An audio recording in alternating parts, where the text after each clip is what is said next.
Dennis Prager has put out yet another video riddled with falsehoods and misdirection. It declares the ostensible aim of elaborating the nuance between the terms left and liberal, but in the process creates or perpetuates more myths than it dispels. Instead of defining both to the best of his ability, he instead creates a grotesque straw man of what he calls the left and compares it to a romanticized version of liberal, or more accurately, a classical liberal. His video quickly devolves into defining the entire left by the beliefs and actions of only its fringe, and conversely pretending as though its many positive mainstream beliefs are held only by a fringe of true liberals. By the end, he's managed to label the whole left as an international conspiracy of racist, America-hating, anti-free speech mobsters. But let's start from the beginning and let you see for yourself. What's the difference between a liberal and a leftist? The first problem we have is the implicit assumption that these are two monolithic things where you are either 100% in the category or 100% not. This is not true in the real world. All self-identifying leftists don't believe identical things. Indeed, they can diverge greatly. Moreover, are we only talking about those who self-identify as liberal or leftist? Or are we talking about comparing people to an external definition to see if they line up regardless of how they identify? Which definition? All of these things are extremely important to make explicit if you want to have even a chance at an intellectually honest conversation. This question stumps most people because they think liberal and left are essentially the same. But they're not. In fact, liberalism and leftism have almost nothing in common. Prager was right, liberal and leftism aren't the same thing, but he goes on to seriously overstep himself when he said that they have almost nothing in common. While not exactly the same, they have serious amounts of overlap. The term left comes from the French Revolution, where the conservatives and royalists sat on the right side of the legislative chamber, and the liberals, constitutional monarchists, and radicals sat on the left. So left from the beginning was a rather broad term that encompassed many, often very different ideologies. But the left has appropriated the word liberal so effectively, almost everyone, liberals, leftists, and conservatives, thinks they are synonymous. But they're not. No, the left didn't appropriate anything. As I already showed, as early as the French Revolution, those liberals chanting the mantra liberté, égalité, fraternité, or liberty, equality, and fraternity, were considered on the left. The term liberal was even how British progressive leftists began to refer to themselves in the early 1800s, and especially by the time William Ewart Gladstone became Prime Minister in 1868. Let me offer you 6 examples. 1. Race. This is probably the most obvious difference between liberal and left. The liberal position on race has always been A. The color of a person's skin is insignificant, and B. Those who believe race is significant are racists. That is absolutely preposterous. Simply put, the liberal position would say race should not be used as an excuse to deny someone their liberty. Prager's trickery with the word significant and insignificant is nothing more than word games trying to capitalize on the ambiguity to mean whatever he wants. Prager mentions race is significant and vice versa, but that phrase means nothing by itself. Significant how? Insignificant in what manner? If you think race is significant when determining the value of a person, yes, you are a racist. But if a person was to think race was significant, as in it was a significant factor leading white people to create horrifically unfair Jim Crow laws, you would not in fact be acting racist, though by Prager's intentionally misleading definition, you would. Meanwhile, the left believes the very opposite. To the left, it's the liberal attitude toward race. It's unimportant. That is racist. Again, no. Liberals and leftists would both agree that race isn't significant or relevant when deciding a person's value, character, or trustworthiness. Please, Dennis, give me a link to the mainstream leftist organization that has a stated belief that race is relevant when determining a person's value, character, or trustworthiness. That's why the University of California officially lists the statement, "There is only one race, the human race," as racist. Why is it always California? California is banning the Bible. California is requiring all our kids to learn Spanish.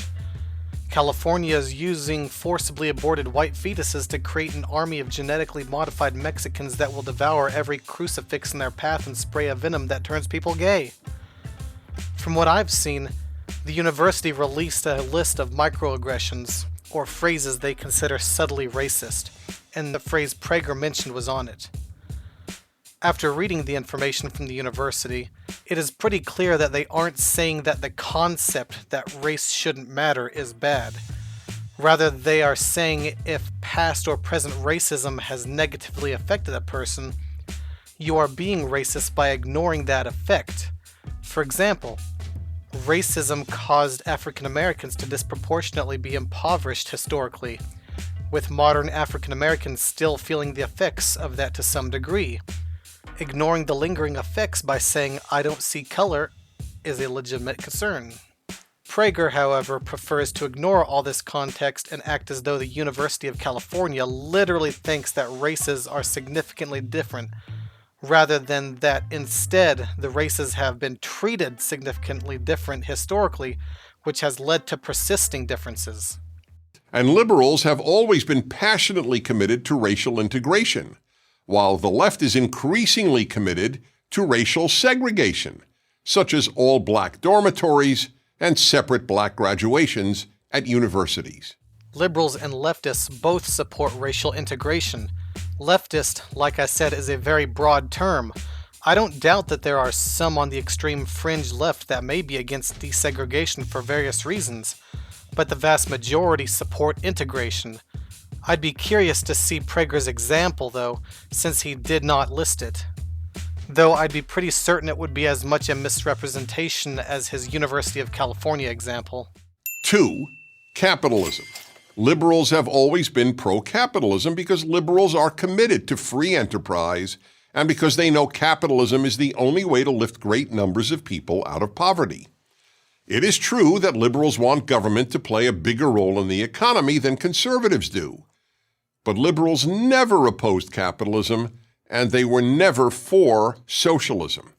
Opposition to capitalism and advocacy of socialism are left-wing values. Most on the American left support capitalism. This isn't the dichotomy Prager is trying to depict between socialism and capitalism. Almost all leftists support capitalism, they just disagree with the level of regulation or government interference that is warranted or produces the best outcome.